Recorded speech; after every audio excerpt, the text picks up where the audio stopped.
চট্টগ্রাম বন্দরের সবচেয়ে গুরুত্বপূর্ণ টার্মিনাল নিয়ে নতুন বিতর্ক।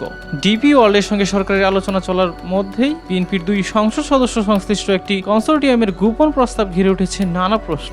বাংলাদেশের অর্থনীতির অন্যতম প্রাণকেন্দ্র চট্টগ্রাম বন্দরের নিউ মুরিং কন্টেইনার টার্মিনাল বা এনসিটি আগামী 15 বছরের জন্য পরিচালনার লক্ষ্যে দুবাই ভিত্তিক প্রতিষ্ঠান ডিপি ওয়ার্ল্ডের সঙ্গে সরকারের আলোচনা চলছে।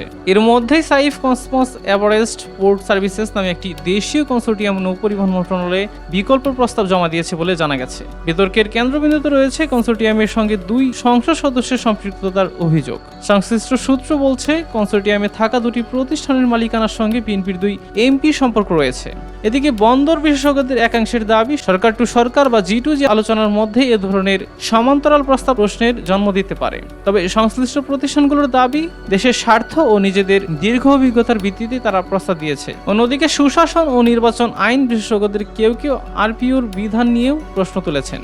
যদিও সংশ্লিষ্ট এক সংসদ সদস্য বলেছেন, আইনি কোনো বাধা থাকলে তারা কোম্পানি থেকে সরে দাঁড়াতেও প্রস্তুত। চট্টগ্রাম বন্দরের এই গুরুত্বপূর্ণ টার্মিনাল শেষ পর্যন্ত কার হাতে যাচ্ছে, এখন সেই দিকেই নজর সংশ্লিষ্ট মহলে। দেশের সবচেয়ে ব্যস্ত বন্দরকে ঘিরে শুরু হয় নতুন বিতর্ক শেষ পর্যন্ত কোন দিকে মোড় নেয় সেটি এখন দেখার বিষয়। সাব্বির হোসেন হিরণ, দেশকাল নিউজ।